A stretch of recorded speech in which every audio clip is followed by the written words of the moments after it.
אנחנו פה כי אנחנו במערכה קיומית שהיום מובנת לכל אזרחי ישראל. תחשבו מה יקרה אם לאיראן יהיה נשק אטומי להנחית על ערי ישראל.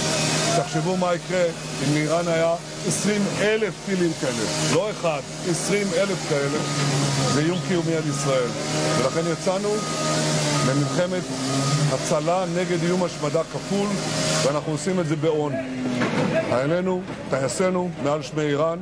איראן תשלם מחיר יקר מאוד על רצח אזרחים, נשים, ילדים, שהם עשו בכוונה תחילה. אנחנו גם נשיג את יעדינו וגם ננחית עליהם מכה אחת אפיים. הם ירגישו את נחת זרוענו. אני פה בתוך הממ"ד. יתר הדירה נפגעה. אבל מי שנמצא פה בתוך הממ"ד, בתוך החלל הזה, כלום, שום דבר, תסתכלו. אפילו התמונה נשארה שלמה. בבניין הזה בעצם הוא קיבל את ההמשך של הטיל שפגע בבניין הר החומות.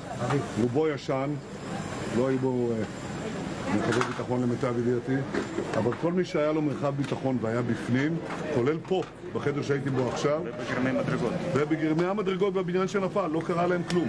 מי שהיה במרחב מוגן, ניצל. ונשמרתם מאוד על נפשותיכם, כך אתם מצילים את עצמכם. וכך אתם גם עוזרים לנו לנצח את הברברים האלה בטהרן, הם ישלמו מחיר מאוד כבד על רצח ילדים ונשים ואזרחים חפים מפשע. אנחנו נשיג את כל המטרות שלנו ונסיר את האיום הקיומי הכפול, גם של הגרעין וגם של אלפי טילים כאלה. זה לא יהיה, אנחנו מנצחים.